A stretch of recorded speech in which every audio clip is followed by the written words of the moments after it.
15 years to put the facts for the Kerala policymaker so that they understand exactly what is happening in Kerala. And the survey started in 1998. The latest round was conducted in 2014. These are the facts. Currently, you take the last 2014, we have 2.4 million Keralites are currently working abroad. These numbers you don't have for any other states. We are talking about only estimates. In fact, I was making to some policymakers. We know how many cars are sent from India to other countries, how many shoes are going from India to other countries. It is very sad. We don't know how many Indians are going. And that shows our importance of migrants. That's why we talk about remittances every time. Money, money, money we are talking about. But we never talk about the person behind the money. We don't have any numbers. So that's why we thought we should put a number for Kerala with a large-scale survey. And currently 2.4 million. And that accounts for 10% of the Kerala's population. So you have 2.4 million people working outside India, 1 million people working within India, outside Kerala, anywhere in India. So you have 3.4 million people. It is a big number.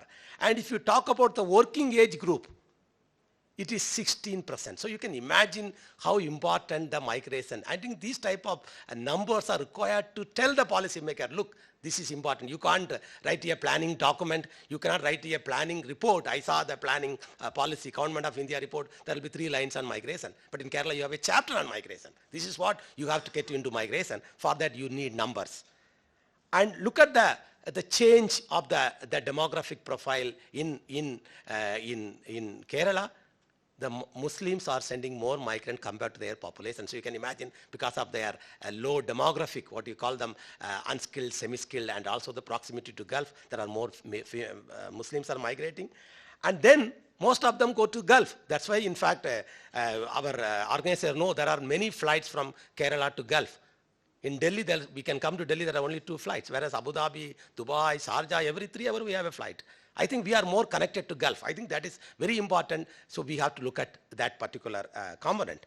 And then, because we should not talk about only immigrants, because when people go to Gulf, they will return back. I think we are not talking about return migrants, because if you are going to America, you may get PR. If you are going to Canada, you will get maybe some card.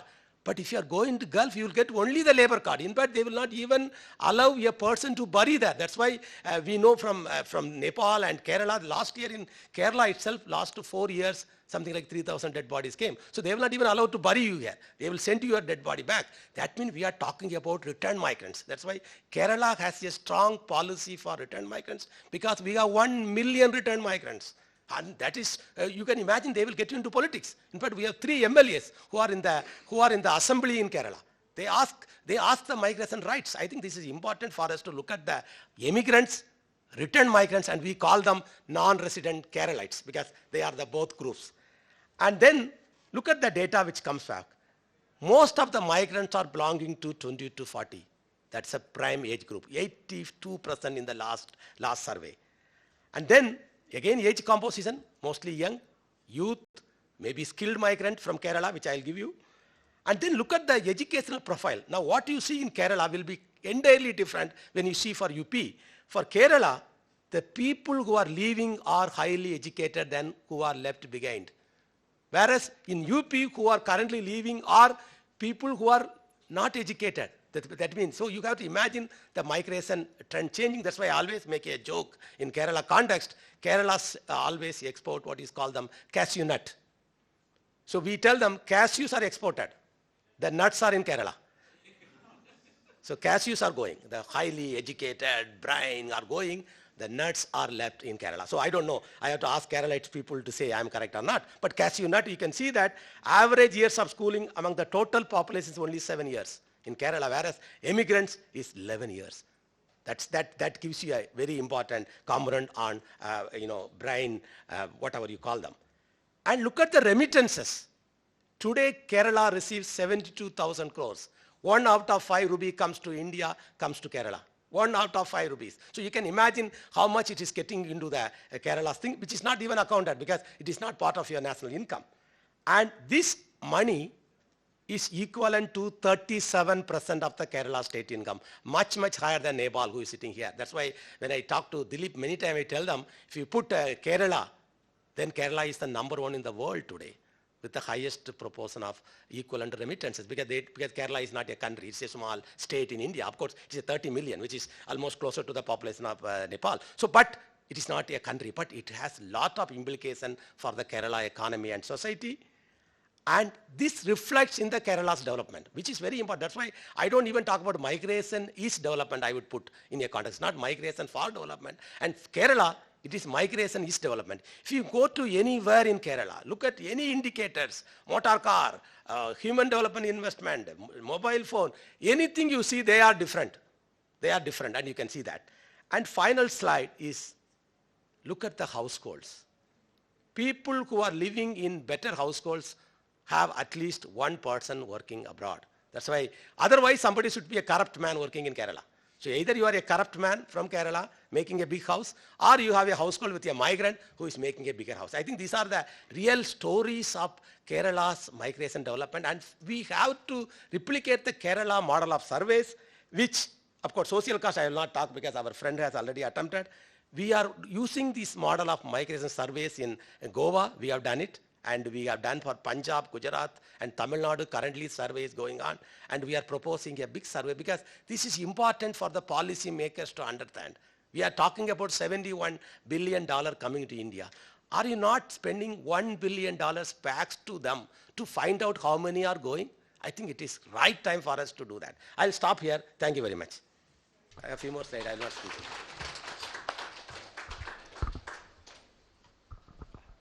Thank you very much, Iridaya. And as I said, I'm taking the blame on me as the moderator, not having been more strict on the issue, but I hope you have the same feeling as I have that in each of the presentations there was so much in there that it is difficult to cut down and to cut short. And I hope we can prolong our session throughout the tea break outside. Thank you very much.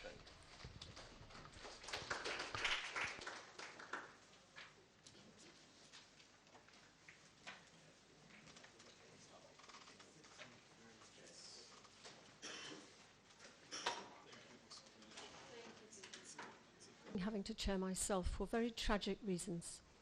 That is that Professor Zoya Hassan, who was to chair, has a very distinguished husband who's a historian who met with a very dreadful accident in Delhi about 2 or 3 days ago, and he is in intensive care.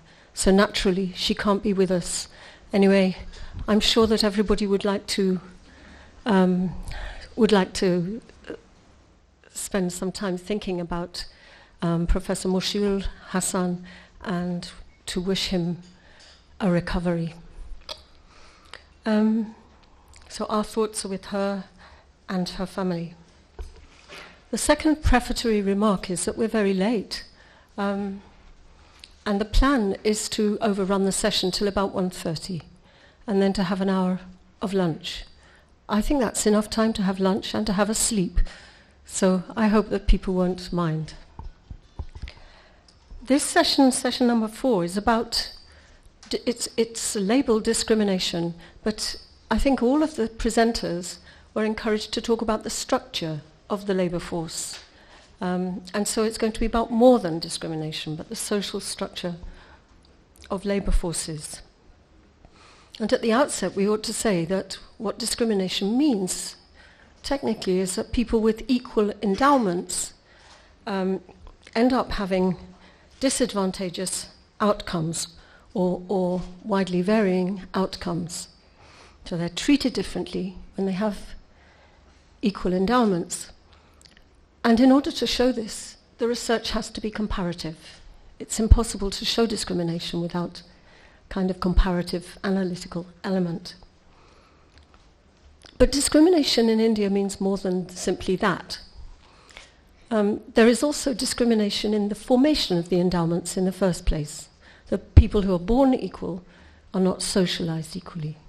We have to make a distinction between that process of socialization and then its outcome in the labor market. For instance, we know that in the BPO sector and the IT sector, recruitment is dominated by forward castes. But it's not necessarily discrimination at that point, because forwardcasts have captured higher education. So they dominate higher education, they then dominate recruitment. I hope that this session is going to provide food for contrast as well as comparison, and we have case studies from all over the world. There's no theory of everything. There are a number of different policy approaches to discrimination and to the structuring of the labour force. So there are different kinds of evidence, and in this session we will have a Q2 approach with quantitative evidence and qualitative evidence. So in that sense I think this session is different from some of the others. The final introductory remark I would want to make is that the project, in its summary in the middle of this wonderful cardboard container for the workshop, has very fine ambitions, but there are some controversial objectives. One is that there should be a consensus developed based on the relative success of programs. And I think Bilasha Weeraratne's presentation in the last session showed just how difficult it is to reach a consensus. At least this conference is taking the first steps perhaps towards a consensus, but reaching it, I think, is beyond our wildest dreams. And the second point I want to make at the outset is that the project wishes to develop a community of experts. But I may be wrong. In the list, in the folder, it includes trades unionists. And I don't think that there's a trades unionist speaker or a trades unionist in the audience. Now, I just want to mark that, because you can hardly have a community of experts without the people who are responsible for the politics of labour. Okay. We have, apart from me, 3 other speakers. To my right, Piotr Lewandowski, who is president of the board of a think tank in Poland, the Institute of Structural Research. And to my left, we have Ben Stanwix and Carmen Naidu, who are both from the Development Policy Research Unit at Cape Town University in South Africa. I will say a little bit more about their work and their topics as they come to speak. But now I have to present myself. I'm from Oxford University, where I worked for 25 years. And the thing I'm proudest of is of setting up the world's first Masters in Contemporary India, a multidisciplinary Masters, and to set up the Contemporary South Asian Studies program in Oxford, which is multidisciplinary. For the last 45 years, my work has been on the informal economy. I didn't realize it was on the informal economy until quite a long way into my working life, on labour, but also on small business. And over the last few years, I've been working and encouraging others to work on Dalits and Adivasis, not as labour, but as owners of firms. And my topic is the social structure of the workforce. So I shall now proceed to the lectern and talk about it.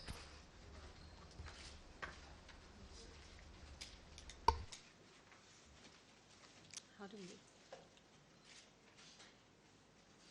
Okay.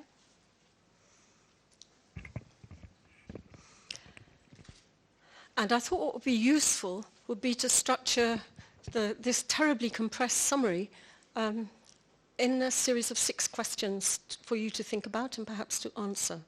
Although I've been told that there's going to be very little time, perhaps no time, for questions and answers, and they will have to be consigned to the lunch break. Okay, here's India. It could be China, but I think it's India. And here are the people who have built the new India.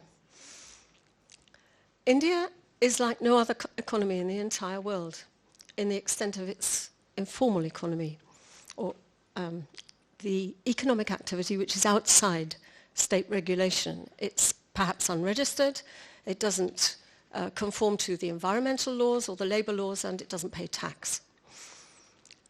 We've heard over the last 2 days a number of estimates. Anyway, whatever the estimates are, it's between 80% and 93% of livelihoods are not registered. And between 50 or 60% of GDP is also accruing from this sector, which we know from sample surveys rather than from any kind of direct evidence. And the NCAER in 2007, which is 7 years ago, showed that it was driving both growth and employment. So you have jobless growth in India, but the jobs actually abound, but they're low-quality jobs in the informal economy. Now, this informal economy is enormously diverse. Contracts are diverse, everything from debt bondage through to quite regular contracts, lasting years, but verbal. The sectors are very diverse. Agriculture, of course, which we tend to neglect. But did you know that 10% of Indian firms are in livestock? It's just below the radar of research. Nobody really researches it, not even the livestock economy, let alone all the processing and marketing of livestock. Then we know about services, but I think the single biggest category is wholesale and retail trade. So India's informal economy is dominated by small-scale trade. Occupations, everything from IT, quite poor, incomplete contracts in the IT business, right through to scavenging abandoned coal from abandoned mines. And types of enterprise, all types of enterprise. Operating inside the state, the latest estimate is that 42% of the state labour force is on contract. And in the corporate sector, anything up to 80% of the jobs in the corporate sector are also verbal contracts, casual contracts, or on contract. So this kind of work and this kind of labour is without four kinds of rights which most people in this room take for granted and enjoy. The right to have a job, the right to have a job with rights at work, employee rights, the right to organise, and the right to social security. It's quite a mind experiment to try to imagine what it's like not to have any of those four rights. But most people working in India, including probably in the habitat complex, don't have those rights. Okay, this is just Credit Suisse ILO data to show that India is, if we look at the non-agricultural economy, India tops the list of countries studied in terms of the size, the extent of the informal economy. So the first question to you is, why is it so much bigger than the other BRICS? Is it because of agriculture? No, I don't think so, although agriculture supplies everything except for the plantation sector is in the informal economy. There are many, many interpretations of what the informal economy is and what it does, what role it plays in the Indian economy more generally. A lot of people believe that it's just a parking place for unemployed labour, that it's people are unemployed in disguise. But quite honestly, since there's no social security system, if people are unemployed for too long, they'll be dead. And 93% of India's very large workforce, 400 million people, are not dead. Is it a subsistence sector? Some of it is for subsistence, but less and less as time goes on. Most of it is embedded in the market economy. Pastor Chatterjee and Kalyan Shonyal talked about it being a needs economy, very different from the capitalist economy, the main market economy, by which they meant that people survived because of transfers from the state. That was very, very heavily criticised in the 2009 economic and political weeklies, because it doesn't stand the test of history. Yesterday we heard that people are not working full-time and that they're not productive. They may not be as productive as people in the formal sector. I think that's without doubt. But what that kind of statement neglects is a great range of productivity within the informal economy. And the fact that for everybody who's not working full-time, there are people who are working 18-hour days, 7-day weeks. Is it transient and being phased out? That's what the ILO thought in the early 70s. But the test of history shows it's not transient, it's not being phased out, and if anything, it's growing. Is it separate from the formal economy? It's a kind of thing in itself. No, it's incredibly bolted in to the formal economy. The formal economy needs it. And is it the product of the labour laws? And there are two arguments. One is the informal economy growing preemptively because of the labour laws in order to avoid them? Or, as Chirashri Dasgupta has argued very, very well, this is a deliberate decision as the labour laws were formed, as the Industrial Disputes Act was formed, a deliberate decision to exclude certain kinds of activity, and a deliberate zone of non-intervention. And in other words, it's the responsibility of the Indian state. Nothing to do with incapacity, nothing to do with lack of enforcement. It's a deliberate decision. Here are some of those beautiful saris that some of the women in this room are wearing, and in the top left, the person who makes them. This is a very charged slide, and I'm not sure I can talk to all of it, but it's right at the heart of what I was asked to speak about today. And that is that the informal economy is often called unorganized in India, but it doesn't mean disorganized. It's quite well ordered, and the question is, how is it ordered? There's a lot of controversy about this. But my own work has shown how aspects of social identity, which people regard as cultural, are actually reworked to be hard economic regulators in the informal economy. So that a child's opening balance, as somebody called it yesterday, is actually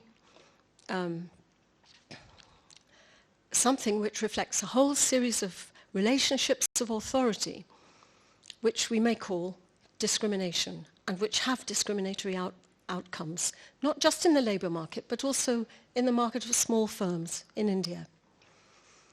Your age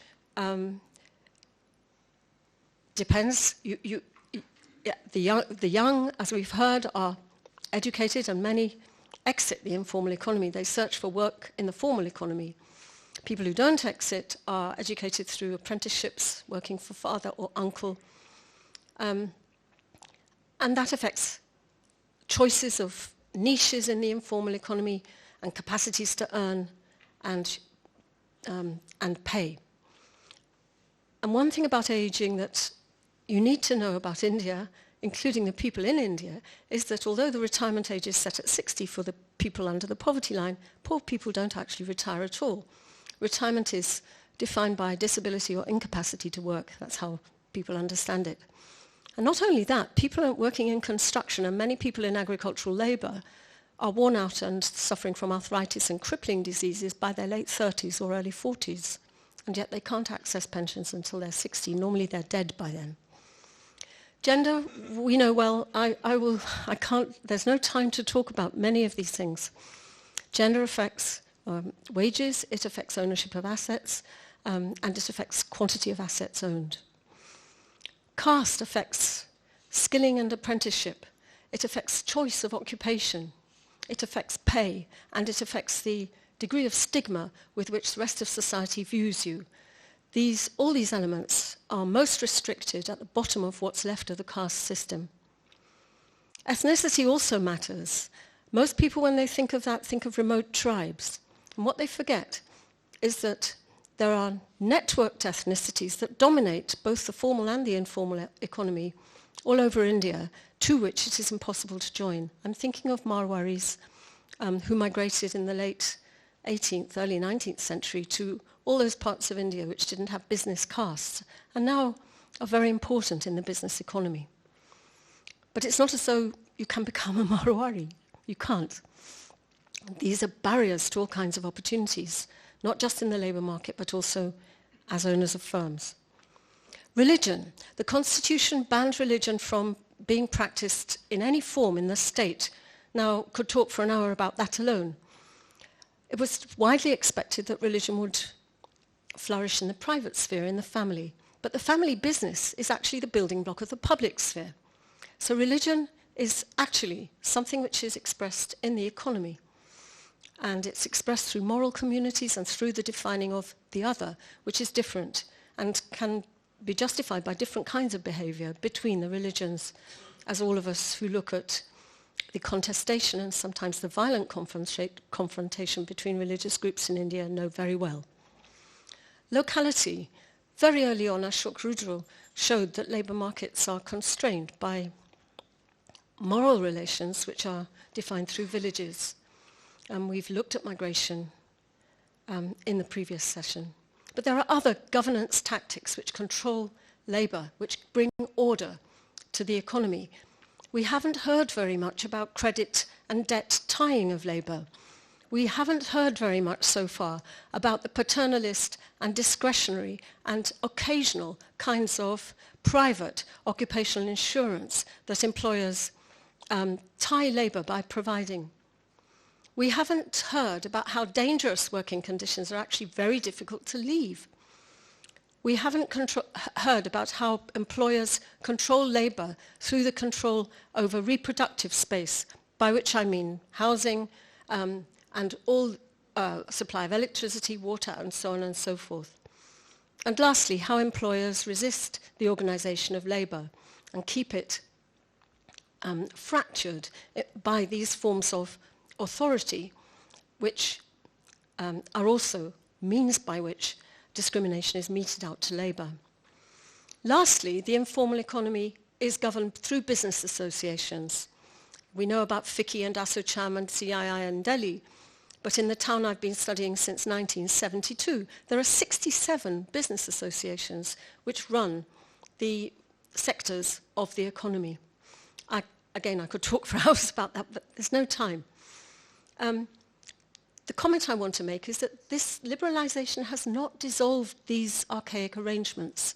They persist under liberalisation, so that the social structure of the Indian informal economy, which is a structure which stabilises the process of savings and investment, we can call it accumulation, is also a structure of discrimination. Here are a number of maps which are tantalising. They come from a book I've just published with others on Dalits and Adivasis in the business economy. Impossible. The pale colouring shows discrimination against Dalits, untouchables, ex-untouchables, in the sectors of the economy. Just look at construction, bottom left, where they're overrepresented, and compare it with hotels, restaurants, anything to do with food, or finance and business, where they're completely underrepresented. Their chances of entry vary with different sectors of the economy, and their chances of entry also vary regionally. Nobody knows how to explain these things. Here's the usual work of Dalits. Look at the advanced technology. And Dalits are often confined to certain sectors of the economy. This is fruit and vegetables because they're covered, and before they're eaten, people peel them. And the pollution of touch from a Dalit is then removed. Okay, paradoxes. All the poverty in India is in the informal economy. And what's forgotten is that there's a lot of wealth stashed away in the informal economy as well. And the distribution of that wealth has changed. The distributive share, which is the total given to labour, has, over the last 40 years, given way and become far less as the ratio to profit. So profit is, the profit-wage relationship is shifting toward profit. And within the wage relationship, the relation between casual labour and management labour is shifting away from casual labour. So casual labour is getting less in terms of the structure of economic activity than it did 40 years ago. Yes, the informal economy is outside the state, but it's not outside the global economy. Leakages form huge subsidies. The informal economy services those who service the export or the service sectors. There's an enormous amount of subcontracting going on in global value chains, and voluntary labour standards, which are coming from outside India, are transformed beyond all belief when they're implemented inside India. Okay, here are the metalwork products from Moradabad. Here are the conditions of production. If you see at the top, child labour is strictly prohibited. In all the other photos, you will see child labour. Second question then, and the others are coming quickly, is Pranab Bardhan's question, which Montek Ahluwalia talked about yesterday evening. Why do the labour laws need reform if they're unenforceable and irrelevant to the conditions that I'm describing? Is the debate about labour, and we're going to have it this afternoon, a distraction from other problems? The problem I want to talk about, until I'm absolutely shut up, is the problem of self-employment. Self-employment is not peasant production. It's constituted through markets. It's work where people have some control over their input decisions and some autonomy over the result of those decisions when they sell their product. And it's a combination of capital and labour, often family labour. There's no contradiction between capital and labour in self-employment. And people are exploited on markets other than labour, on the rental market, on the money market, on the market for raw materials and finished products. There are many logics, but the one that's most celebrated in the literature is that people work until they maximise production. They're not maximising profit. this is the point about not retiring. There are many interpretations, which I don't have time for why self-employment persists in India. The point I would want you to take away from this slide, which I can't really talk to now because of lack of time, is that Indian economy is expanding through the expansion of very tiny firms. These firms may be single individuals. It may surprise you to know that the average number of employees in India has fallen from 2.9 to 2.4. So we're talking about liberalization, unleashing an enormous torrent of little firms which are expanding by multiplication. So we do know about rags to riches. They appear in the financial press. But what we never hear about is that that's quite rare. And I want to make a few points about how self-employment is treated in law. Because most labour lawyers and most labour economists regard self-employment as disguised wage work. In other words, it's not autonomous production. These are not entrepreneurs. They are disguised wage workers. Now, if you treat disguised wage workers, or self-employed, as labour, then pro-labour politics focuses on the Indian labour market. But the labour statistics lump as labour not just people who are working for a wage, but even the employers in firms of fewer than 5 employees. Now that means that 95% of Indian firms are actually classed as labour, which is a kind of lumping together, a declassing of wage workers and owners, sometimes people who are in deep contention. And under this labour law, people who are self-employed and who sell to many people cannot bring a case about their conditions of work under the labour courts if an individual employer cannot be identified, which is totally disenfranchising. And even wage workers can't bring a case on behalf of self-employed in that kind of court. So trade union politics has found to tend to focus more on rights of workers outside work than on work conditions in work. And fairness on non-labour markets isn't recognised as a legitimate or central aspect of labour politics, even though it's a gut concern of local associations. I'm almost through. It's really important, if you see the importance, and what I haven't told you yet is that it's the commonest form of livelihood in India. It's more common than wage work. It's really important to figure out what the Indian state is doing for the self-employed. Now here there's a lot of debate. People like Prabhat Patnaik and people like Chakravarti and Kallenberg say there's no project for self-employment. And the reasons that they give are jobless growth, coercive work conditions, or that they're completely ignored in policy, called the invisible other. People like Chatterjee and Sanyal, who talk about needs economy and talk about the social transfers that are provided from the state to people who are self-employed, might argue perhaps there's a project for them outside work, at least, if not through work. Scholars of the Green Revolution and of agriculture, scholars of small-scale industry and cottage industry, and scholars of microfinance and micro-entrepreneurship would say, oh yes, no, those people are wrong. There is a project. And a lot of India's development has been beamed at the small farmer, the small industrialist. But it hasn't always been very successful. And my own conclusion is yes and no, that the Indian state, and that's why I want to push my time, the Indian state has an incoherent project for self-employment, in and out of work. There are interventions which destroy and displace self-employment. All the city beautification recites mobile traders.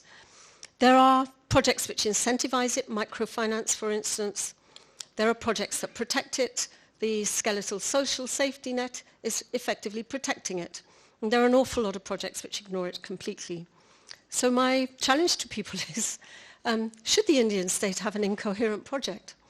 Here we have banks, we have doles, and on the bottom we have the celebration of mobile trade as and mobile vending as a massively labour-intensive sector. Remember the debate on FDI and retail, that these are the people who will be crushed by FDI in retail. And on the bottom right, we have the same kind of enterprise being destroyed in city beautification, simply to make my point. Should India's competitive advantage lie in self-employment, which is where it is at present? I'm almost through. Does the very incoherence of the state's project for self-employed workers allow self-employment to persist? Question that hasn't really been asked. And my last questions are, how, if at all, should or can the state regulate outside the limits of its own reach? And if the state and if the labour force can't develop the informal economy beyond self-employment, and if self-employment expands by multiplication, then is it in the interests of the corporate sector or the banks to spearhead it? Because they're the other great forces in Indian development. And if so, how? That's it.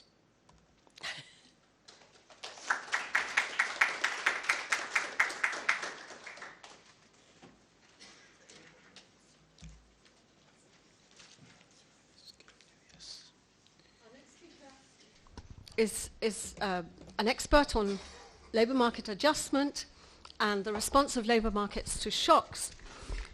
He works on employment and ageing and non-standard kinds of employment. He's a quantitative modeler as well, and his topic is discrimination and labour market duality. Over to you. Thank you very much. I will actually talk about these issues that were mentioned by Barbara at the end of the introduction.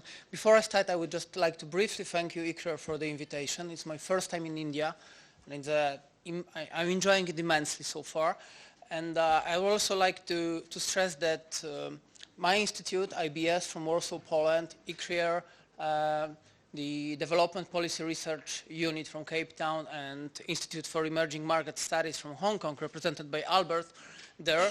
We are a part of this Jobs for Development network supported by the World Bank funding program, and it's a really great experience to learn from and cooperate with these people here.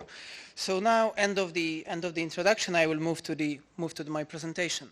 So the title of the presentation is Are the Labor Market Regulation Discriminatory? And I would like to focus on labor market duality. So some kind of segmentation on the labor market that is created by various forms of contracting labor.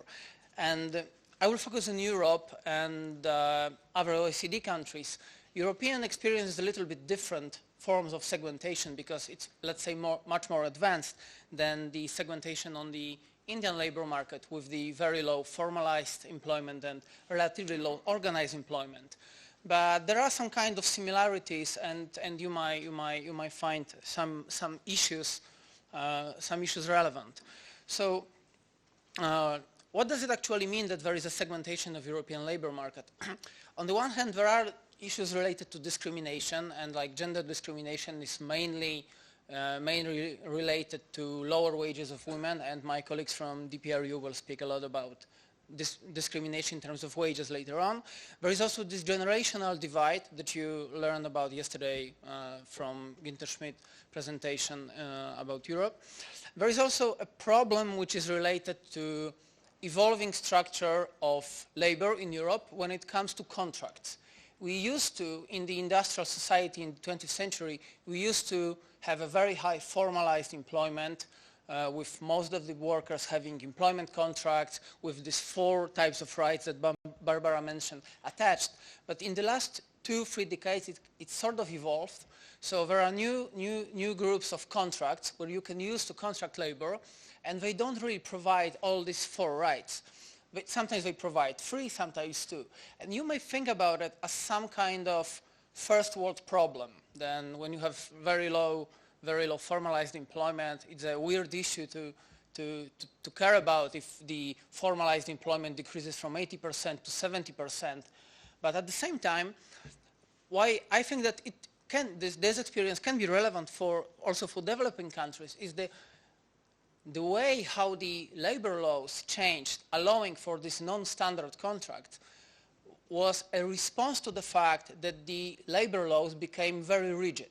So over the years, the European welfare states built very rigid labor codes and labor laws. And then when there was a discussion, what can we do about these rigid labor codes? Instead of making all the contracts more flexible, new categories of contracts, much more flexible than the traditional contracts, were introduced. And that led to some kind of segmentation of people. And of course, these two types of contracts have their use. And on this diagram here, I would like to propose some kind of methodology. You can think that the typology. You can think that there are two types of jobs broadly. One of these jobs are the jobs that are typical. You perform them every day. You have a supervisor. You have to go to the office or to the factory or to the field. You think that this is a job that you repeat day by day. You can do it this year, next year, in 2 years, and so on. And then the labor code contracts are the most suitable form of contracting this kind of labor. On the other hand, you can think about jobs which are non-standard, that you can perform, you can deliver services to various employers, or you can work in various parts of the day. You can work sometimes in the morning, sometimes in the night, or you can work from the very remote places, like many of us do, like work from hotels or from the Albert is working there from his green chair. So both the chair and Albert are employed, and then for Albert probably the kind of atypical contract will be better. So the contract which doesn't really attach the place, the time, all the burdens that we usually attach to the contract to regulate. But there is a mismatch, and there are two types of mismatch where when you have a wrong type of contract matched with the wrong type of job, let's say. So on the one hand, you might have a typical job, you might have the other way. You might have an atypical job, that Albert is doing, and attach a very rigid, typical contract. And then there is some cost for the employer who has to find ways how to adjust stuff to allow Albert working even here. On the other hand, you might have a typical job and atypical contract. And then there is some kind of abuse because workers don't really have this right that they should have. And to a large extent, the proliferation of these atypical contracts in Europe is results from the institutional incentives created by governments, by the way how they form the labor regulation. So first of all, these atypical contracts are usually much easier to terminate than the regular contracts. So if companies are unsecure about the future demand or about the productivity of the worker, they have an incentive to use this atypical contract instead of the regular contract. Also, in many cases, not all the regulations are binding for atypical contracts. For example, in Poland, we are struggling with something which we call civil law contract. And for this contract, the minimum wage is not binding. So when the minimum wage is increased, there is a strong incentive for companies to switch, to move workers, to shift workers into the other types of contracts where the minimum wage is not binding. And also other regulations like occupational health and safety are not binding for this contract in some of the cases. And also there are tax incentives sometimes. You can think that there are these so-called mini-jobs in Germany which have lower social security contributions, and these contracts that we struggle with in Poland, they also have lower social security contributions, which creates incentives both for companies because they have lower costs and for workers because they have higher net wages. And there is this myopic thing of future security of these workers.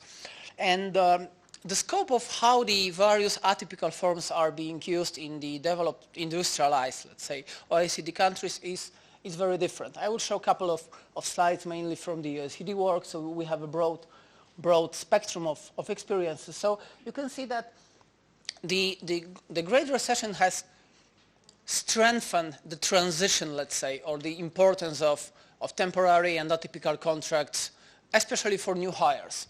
But there are still, in most of the countries, the share of temporary jobs for new hires after the crisis is higher than before the crisis. At the same time, you can notice that there is a huge heterogeneity in the scope of using this contract. Spain, Portugal, Poland, Slovenia, Sweden, about 70–80% of our contracts are this atypical for the new hires. And in countries like Great Britain, Denmark, Baltic countries, Austria, this is much lower. It's about 20–30%. So these are institutions which are shaping that, but they also impact on the outcomes. And you can see that the incidence of temporary contracts or other atypical forms of contract that's the same is actually in all of the countries it's higher for disadvantaged workers. So the incidence of this contract is higher for foreign-born workers, for migrants. It is also negatively related to the education level. So the poorer is your education, the higher is the share of the atypical, more flexible, more precarious contracts. You can see also that even if there are differences, that it's basically disadvantaged workers, migrants, low educated, also women more often who get these kind of jobs. Even if we control for these differences and for the characteristics, you can see that temporary contracts offer lower pay than the regular contracts. So that creates some kind of segmentation between people. So when you end up in this kind of job, you are not only have more precarious terms, but you also earn less than the people who are on the regular jobs, and more often the wage penalty is higher for women. Also, you are less likely to get the employee-sponsored training, so you are less likely to get out of this, let's say, low-skill trap. So you may become low-skilled for a longer period. From the company's point of view, that makes sense, because if the worker is just a temporary, some kind of loosely attached, there is no incentive to invest in his skills. But from the macroeconomic point of view and societal point of view, there is some lost opportunity here. So, and you can also see that this is also very diversified. Australia, the US, there is no penalty in terms of training, but European countries like Estonia, Slovakia, so transition countries, but also countries like France, which are traditionally highly regulated, there is a penalty in terms of probability of getting training. But at the end of the day, if the temporary jobs were just a stepping stone for the people to enter the labor market, we could say, I mean, that's all fine. They earn less, they have lower probability of training, but maybe it's just a way them to get the first job, get some experience, and move to the permanent employment. But actually, what occurs is that's not really the case. So on this slide, I would like to show you the percentage of the labor force, the percentage of all workers, in particular economies, who are employed on temporary contract on the average for at least 3 years or for more than 3 years. So you can see that in countries like Spain, Poland, Portugal, Netherlands, the share of people who get these temporary jobs, but the temporary is relatively permanent, because it lasts at least 3 years, is relatively high. So then these wage penalties, the lower chances for training, it kind of translates into the entire career. And recently at the conference that we are doing within the network, we have a paper from Spain which shows that the people, the workers in Spain who were affected by the regulation in 1993 and got into this kind of contracts, under 20 years or 25 years, they accumulate 350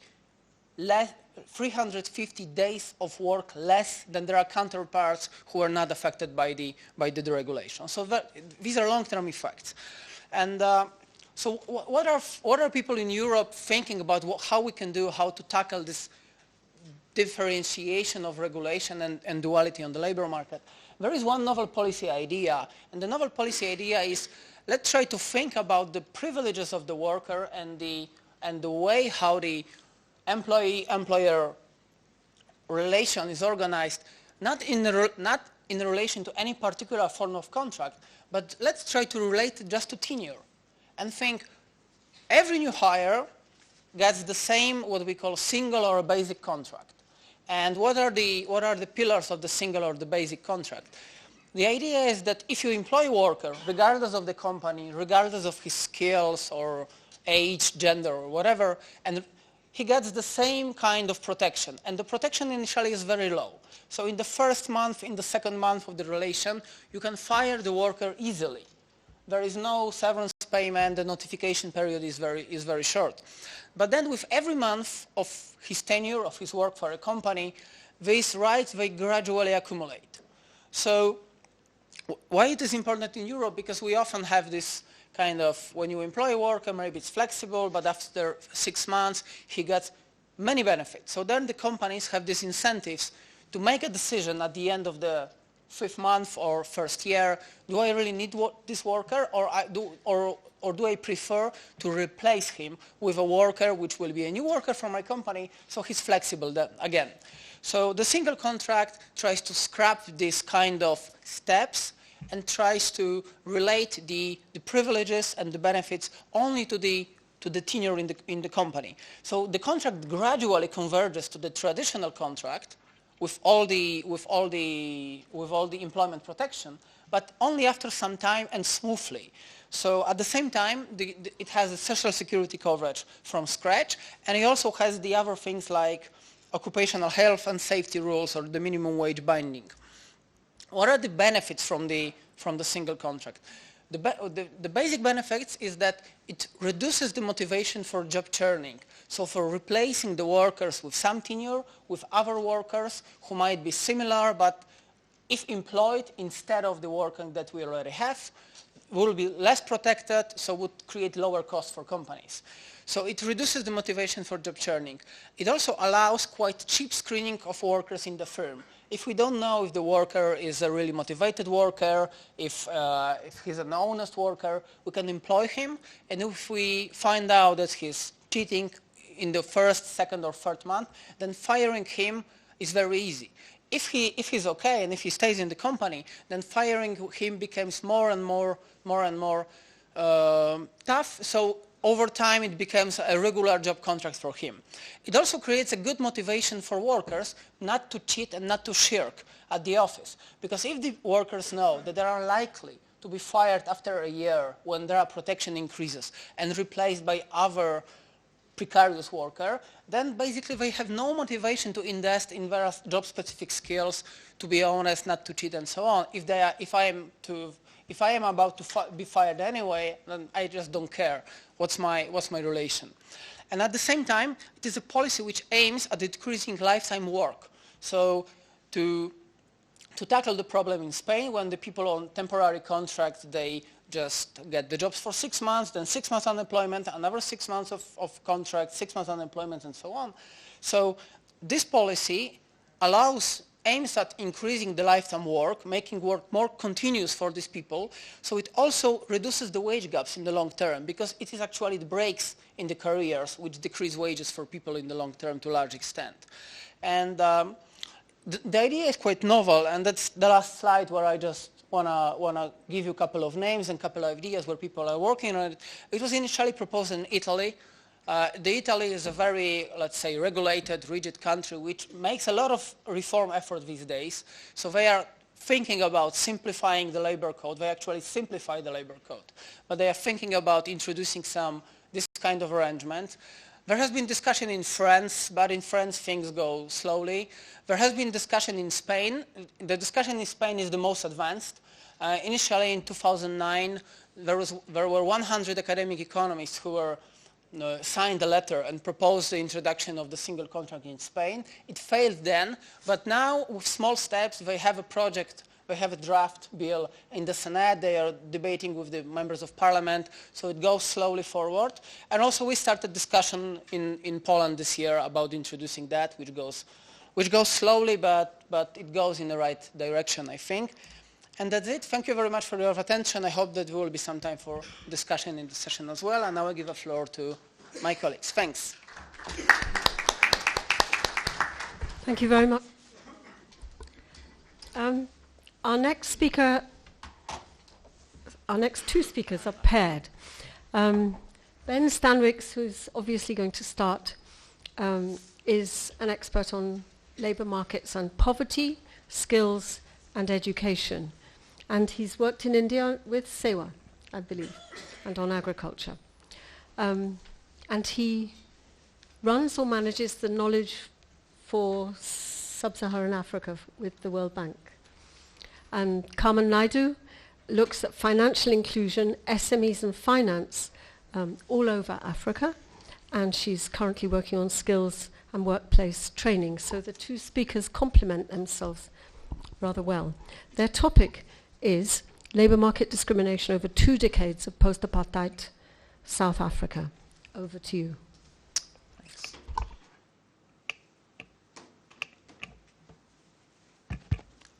Oh, okay. Hi. A quick word of thanks to Ali and the organizers for having us. It's been great so far, and we're learning a lot about India. Again, this is, as Barbara said, a presentation which is not focused on India, and it's also different in the sense that we take quite a long view. So we're looking at the development of racial discrimination policies and their effects over 20 years since 1994, so since the end of apartheid in South Africa. So in that sense, the title is actually quite accurate. So it's a reflection, and then we do some econometric work, which Carmen will present, and I'm going to just provide a background to that. All right, so I'll skip the outline. We don't have a huge amount of time. So for an international audience, I thought I'd provide some background to the South African story. So as many of you will know, before 1994, South Africa had an economy that was strictly racially ordered. So in terms of education, there was racial segregation. There was racially motivated or very racially segregated land dispossession. There was reservation for certain race groups in particular kinds of jobs. And there were also, for example, influx controls of who could move into different spaces in the country, and particularly restricting influx of black workers into majority white cities. So in some sense, South Africa is unique and an extreme case if we think about racial discrimination, in part because of the extent of this kind of discrimination outlined above, but also because of the duration. So if you think of other African countries where in the 1960s and 70s there were independence movements taking place and there was a kind of period of decolonization that was beginning, this was actually the height of apartheid. So in the duration of this kind of discrimination, South Africa is also can be seen as extreme. But that being said, it's also not necessarily the case that we can't learn, or that other countries can't learn something from the South African experience. And while India might not have the same kind of racial discrimination, there are certainly other kinds of discrimination that one can think of that could be comparable. So in 1994, officially, apartheid ends and begins to be dismantled. And we might think of how to dismantle a system like apartheid as being very difficult, and we could perhaps divide it into three areas. So on one hand, it gets legally dismantled. Okay, so apartheid laws are abolished and new laws are introduced. On the other hand, there are apartheid practices which begin to be combated. So that's where we would kind of situate this work. So that would be in the labor market, for example, introducing policies that incentivize redress. And then a third category might be a kind of apartheid thinking, which really persists and is difficult to deal with and has been largely ignored, and I guess the hope is that it sort of goes underground and gradually withers away. But in terms of policy, there were a number of government acts which try to directly address the situation of discrimination. I'm just highlighting two of the main ones here. So the first was an Employment Equity Act introduced in the late 90s. And essentially what this required firms to do was to produce a plan of how they would gradually transform their own employee base, and so how they would begin to actively encourage redress in their hiring practices. And there were different requirements made on larger and smaller firms, but essentially this had to be done regularly, and these reports on how you were dealing with affirmative action had to be submitted to the Department of Labor, and it went along with potential inspections and possible fines if you didn't comply. The second and more recent attempt was called Broad-Based Black Economic Empowerment, and this essentially created a scorecard of how you addressed racial dynamics in your firm. And this, the kind of where this bites is that any interaction with government requires the scorecard, and if you score low, you are unlikely to get any sort of government tenders or be able to engage in any public-private partnerships. Okay, So the South African economy, quickly in just a comparative perspective, what I would just want to highlight here, so South Africa is in bold there at the bottom, is that it has a particularly high unemployment rate, so 25%. This is the narrow definition, and these are people who are actively looking for work but are unable to find it. So this is probably one of the highest measured unemployment rates in the world. And then a very small informal economy relative to a lot of other countries. We've seen these statistics in Barbara's presentation as well, but so there you can see it at 32% relative to, for example, India at over 80%. And also labor force participation lower than sort of any other comparator country. In addition to high unemployment rates, South Africa has an extremely high level of income inequality. Okay, so these are Gini coefficients on both income and expenditure for 2 points in time, 1995 and 2010. And these are in fact real, these are the real Ginis. They are exceptionally high, so close to 0.7. Important to note is the kind of gradual increase in the Gini, but that, so the second red bar highlighting African heads of households, which suggests that there's been a huge increase within race groups of inequality, and that's in fact what's driven the gradual rise in income inequality overall in South Africa. So it's not between race groups, but it's actually within race groups that we see a widening of incomes.